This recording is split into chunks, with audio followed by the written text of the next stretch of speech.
All right, everybody, how you doing? Happy Monday, Mojo to you. It's Coach Randy Byrd, and we do this Monday every single week. We do a free coaching call, production-based coaching call. Bring your friends, tell the others, and like Johnny Depp said, tell the others, right?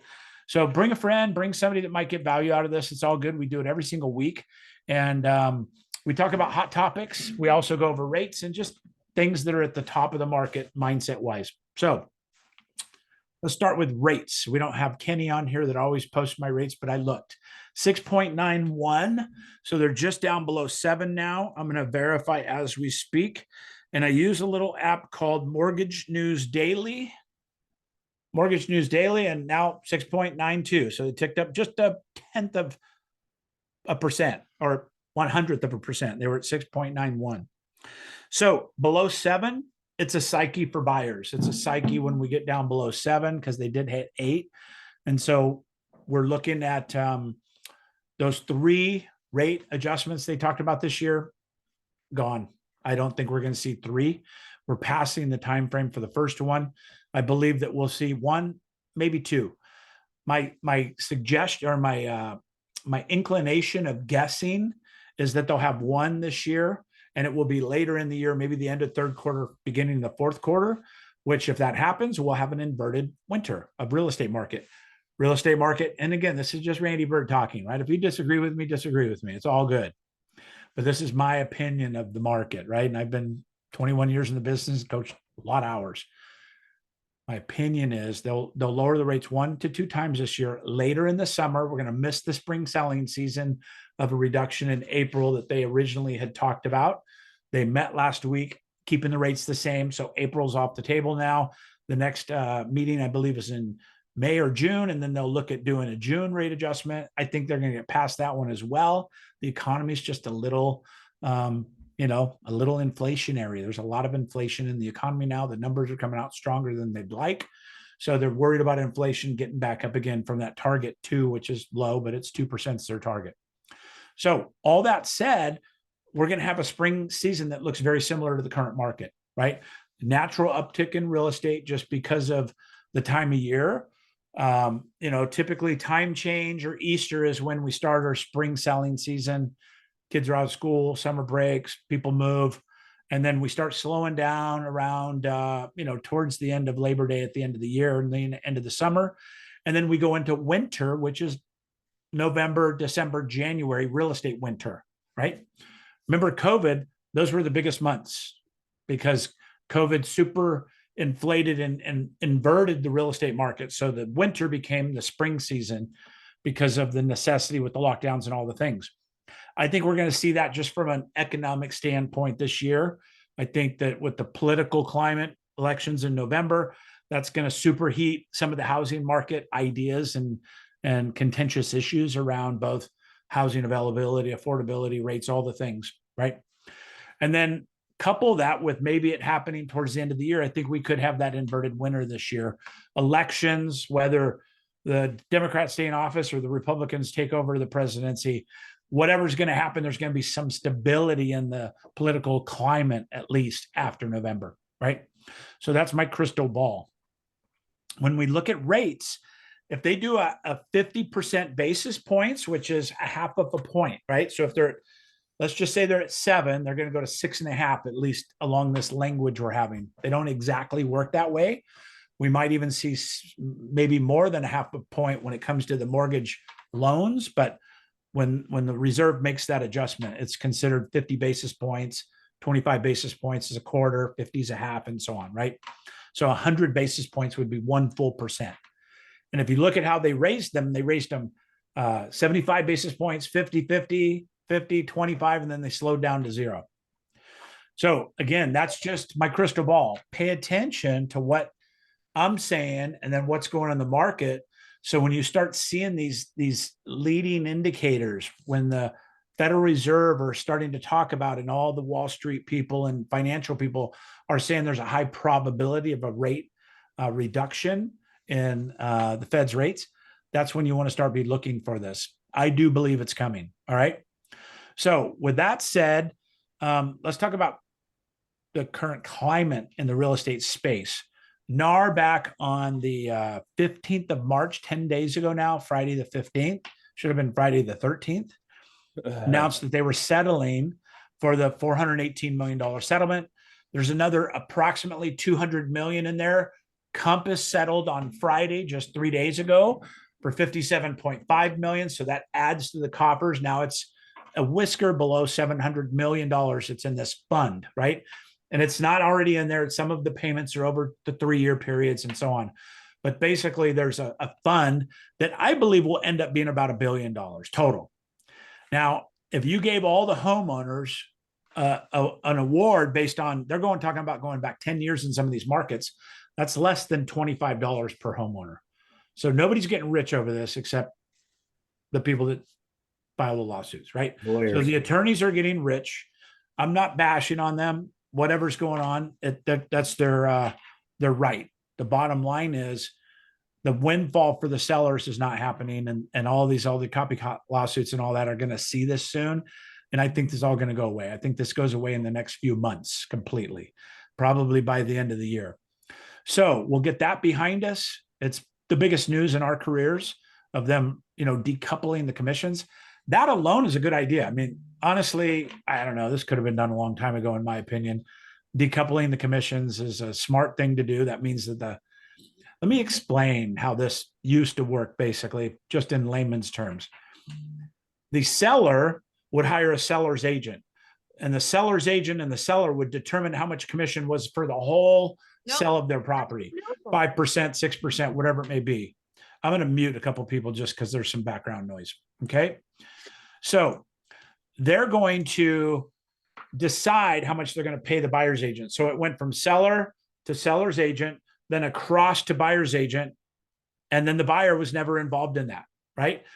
So you could, like in the commercial space, the buyer's agent could always have negotiated with the buyer, but it was just rare because the seller's paying it.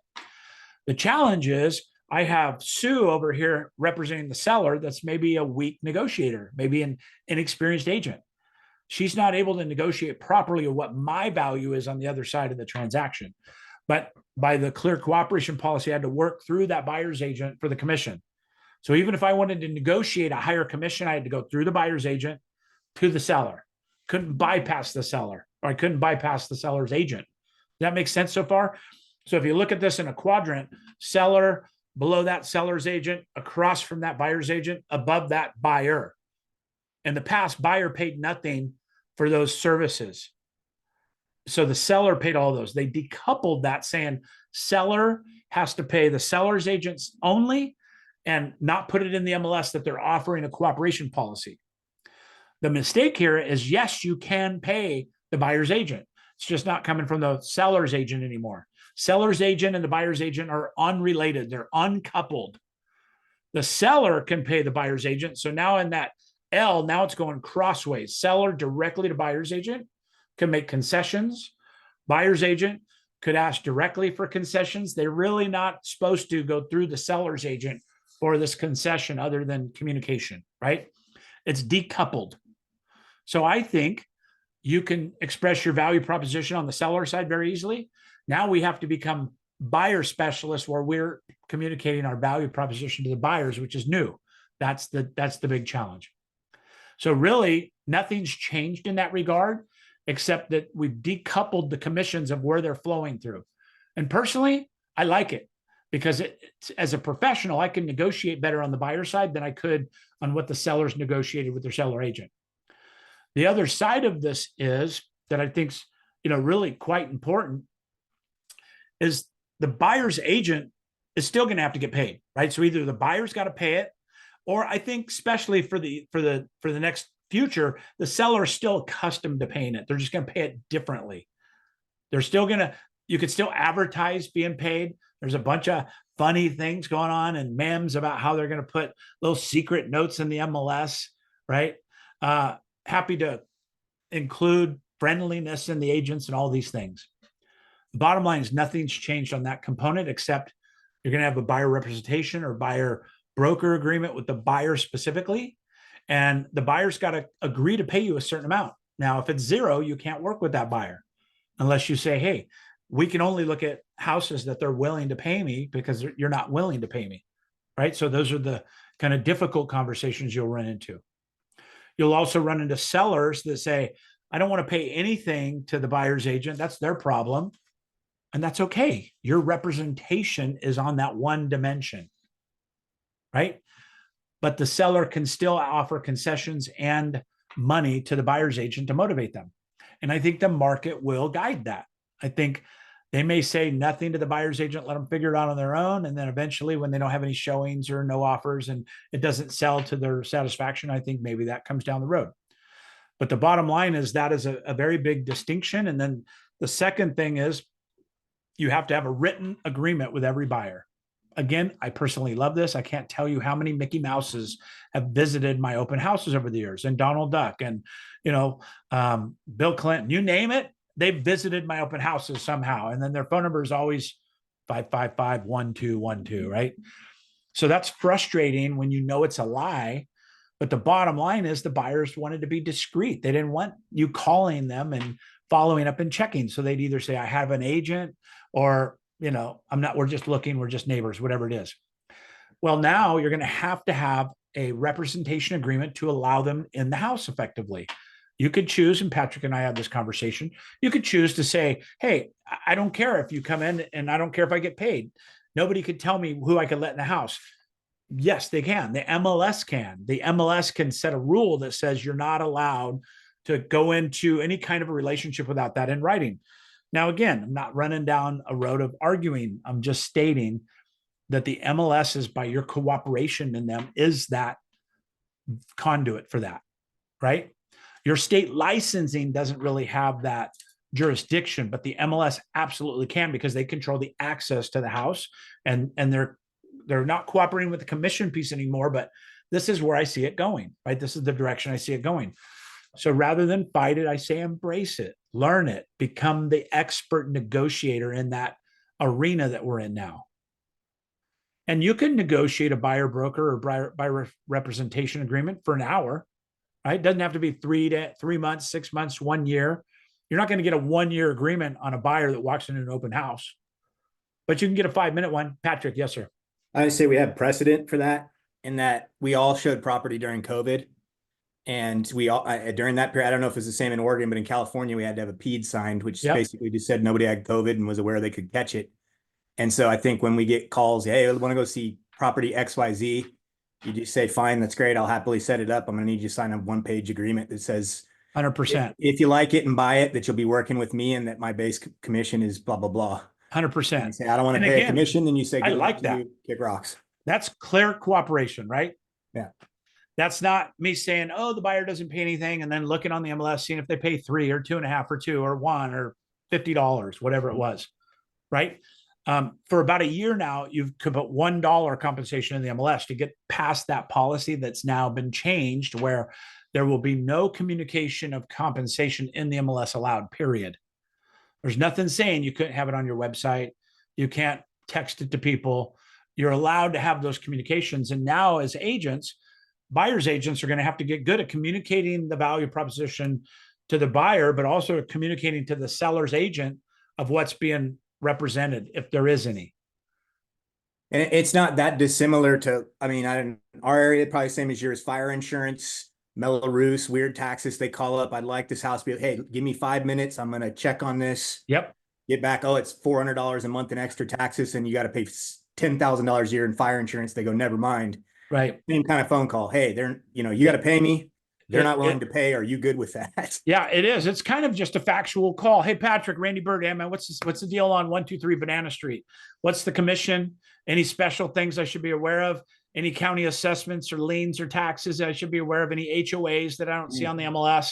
Any fire insurance things you're aware of? Yeah, all stuff that wasn't on the MLS anyways that we had to figure out if we're doing our job. So 100%. So again, we're going to do a lot of training on this as we go. I love my particular company, EXP.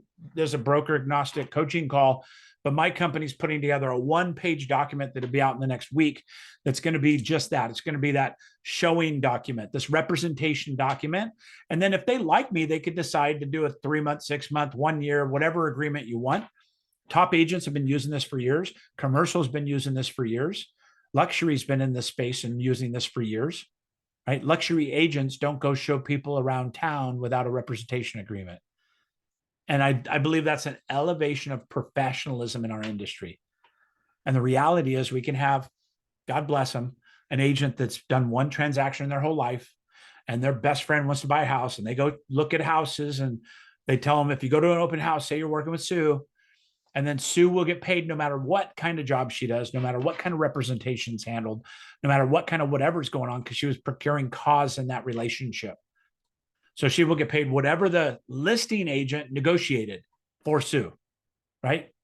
In my world, Sue didn't have the experience to do this on her own. Sue didn't have the experience to go and renegotiate commissions. She didn't have the experience to negotiate with a buyer. So Sue's going to have tough time in this new market, in my opinion, right? The professionals will rise above. Taylor, you had your hand up. I apologize. What can I help you with? No, you're good. So I just had a question. It's one thing that I've been kind of stuck on with all of this is, so the buyer, when you have a buyer sign the representation agreement, there is like a commission percentage that they agreed to pay on there, right? Yes, has to be now. Okay. So my thing, does it run into like fiduciary if the buyer says, hey, look, I can't pay this. I cannot pay you 2.5%. Yeah, we're going to try to ask the seller to pay for it, but I'm now signing a legal document saying I'm going to pay you 2.5%, knowing, and you know it and I both know it, that I can't pay that.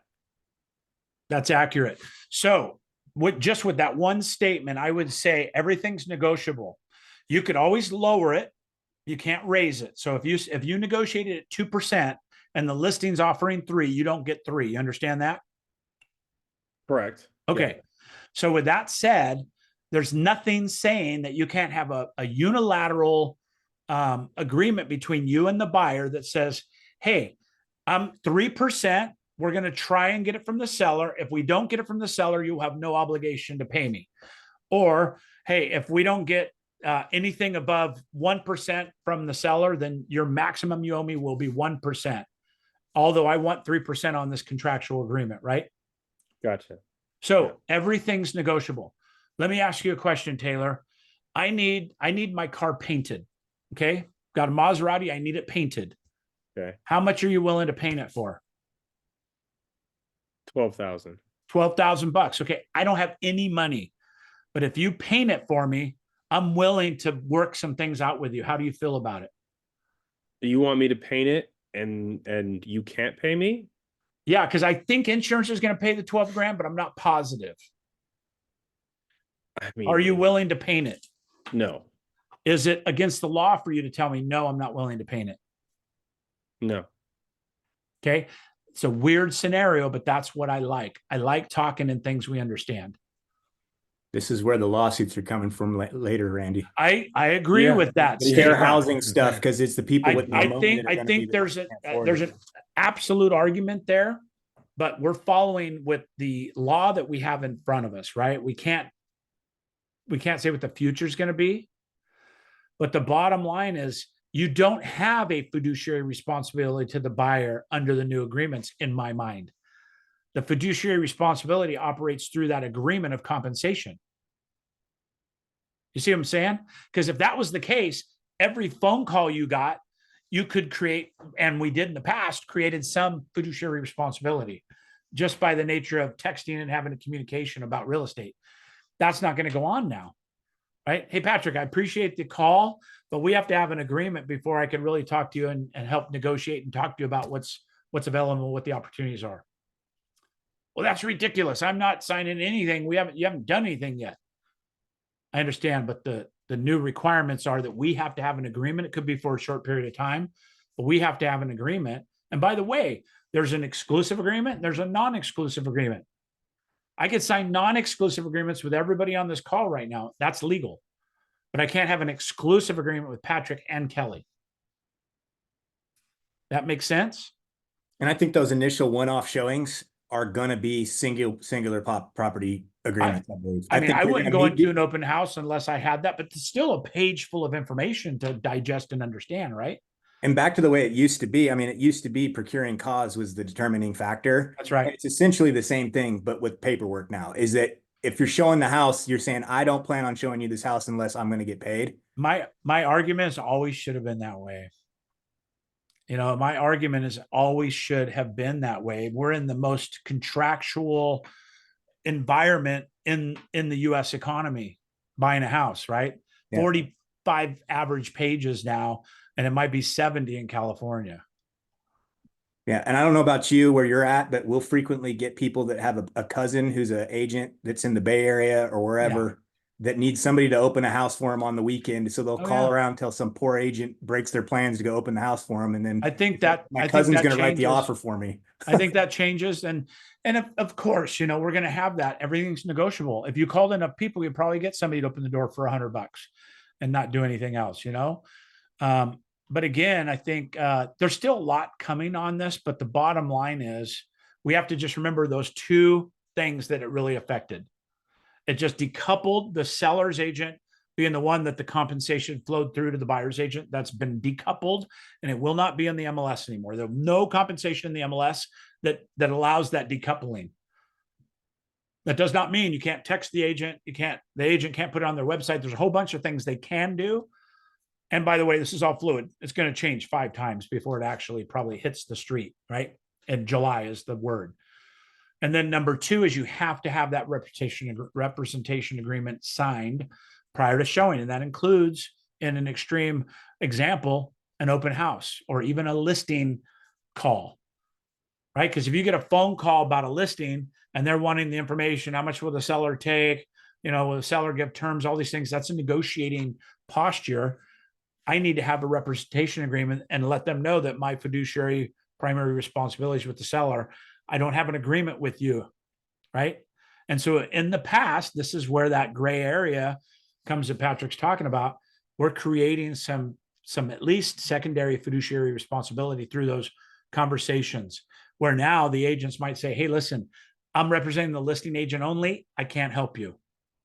You're going to have to find an agent that represents you, or you're going to have to pay me to represent you. Right. And that's a separate agreement outside of the seller's agreement. So it's up to you to decide where you go with this, right? It can be very confusing, but at the very least, I want you to really get in line with the factual parts of this, that we can go off base and talk about non-factual and suggested and, you know, what we think is going to happen in the future. But I think right now we have to stay focused on what's present. The present is nothing's changed, nothing. The MLSs will start removing compensation immediately. So you have to text or call and ask what the compensation is in today's world. It's already happening. So they're decoupling that quickly. The second thing is we just have to work out how we're going to really put together a 10x buyer representation value proposition. You're not going to be able to say, hey, I'm a buyer and you have to do this. That's why you have to sign a 3% paid to me. You're going to have to present that offer in an intelligent, understandable way, like you would a listing presentation, with terms, prices, expectations, value, all things involved, right? And then become really good at explaining to the buyer how it works. Because right now, a 3% or 2.5% buyer representation agreement for the next year is not much different than what we're seeing in the market.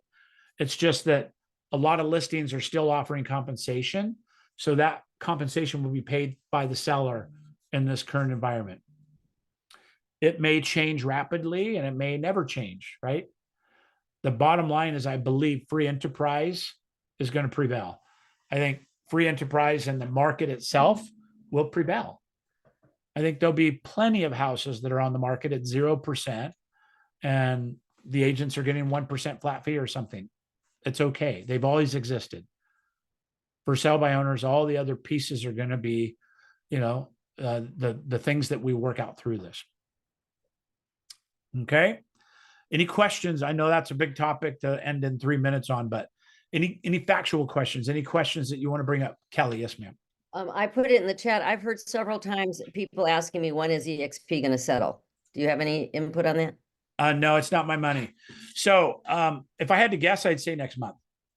just because now that Compass is settled, I think we're most comparison to Compass and some of the other companies. All the big ones have settled. I believe we're right there. Berkshire Hathaway and Home Services, that might be a longer drawn out thing. It seems like they're in the trenches for a fight. I don't know. I'm not speaking for EXP. I'm not a board of directors holder or anything else, but if I had to guess what you're asking me to do, I'd say probably in the next 30 to 60 days, we'll find a way to put this behind us as well. And get back to business. And then also on the website idea that I know one company is promoting that all the agents just put it on their website. What do you mean? The commission that they're going to pay the buyer's side. Yeah, you could do that. It's still no different than calling and finding out what the commission offer is, right? It's just an offer of commission. The websites, you're not going to be bound to that. If you see it on their website at 3, you can't go back and say, look, it was on there at 3 like the MLS did, because the MLS was the jurisdiction for ensuring you got paid through that clear cooperation policy. But that's the whole steering and collusion part. So the agents, this is the wild, wild west now, right? They may have them all at 3%, and then you get all the way to the transaction. You're like, what do you mean 2? I never said 3. Where did I ever say 3 in writing, right? So you're going to have to level up professionally and make sure you're doing this stuff contractually in writing like you should be. Just like if I had Taylor paint my car for 12 grand, if he's willing to move into this, start painting my car without a contract, shame on Taylor. He's going to get burned once or twice. He won't do that anymore. Yep. Hey, right? Randy, do you think that there's a possibility? I mean, you were a contractor for years, that in these situations when we don't get paid at the end, when we're due, that maybe, is it possible maybe realtors be able to put mechanics liens on properties for people that don't have the funds to pay to close? Boy, that's a big question. So Liz Pendants is the real estate equivalent of a mechanics lien, right? So Liz Pendants is a instrument of putting a lien on a property. If I have a contract with a buyer and he doesn't pay me, title may not close, right? If we can't get checks and balances to work contractually, escrow doesn't have clear instructions to close. So that's one hurdle I see. But let's just say that we closed escrow, buyer agreed to pay me 3%, seller didn't contribute, buyer owes me 3%. I have the ability to say, hey, you know what, buyer, I'll put a note on your house. I'll be a second position note for my 3%. I could put a lien on the house through Liz Pendants, because you don't have contractor's rights. So it wouldn't be a mechanics lien, but they might come up with some kind of mechanics lien for real estate. Who knows? Yeah. I think the bigger solution would be working it out with a buyer to have some kind of a long-term note on there. Although you're not getting paid right now, but at least there's some security measure on it. Yeah, I can see that, like a payment plan. You get like over a 5-year period, you're paying me $200. Again, it's negotiable. The buyer can negotiate all this stuff with the buyer directly, the buyer's agent, which is how it should be. It's not up to the seller agent to determine how this all works, right? So I agree. I think there might be some opportunities there. Okay. Good spirited call today. This is going to continue to prevail in our language and conversations, especially as we get into buyer representation agreements and start publishing good ones, bad ones, what we should be doing. I think the real focus is getting a 1-page, simple buyer representation agreement, especially for a one-time showing or a daily pass type thing, right? Those should be super simple, super straightforward, but they're still attached to a commission. And so that's the big thing we've got to learn. All right. All right, everybody. Thank you for being here. It's Coach Randy Byrd. I will see you next week.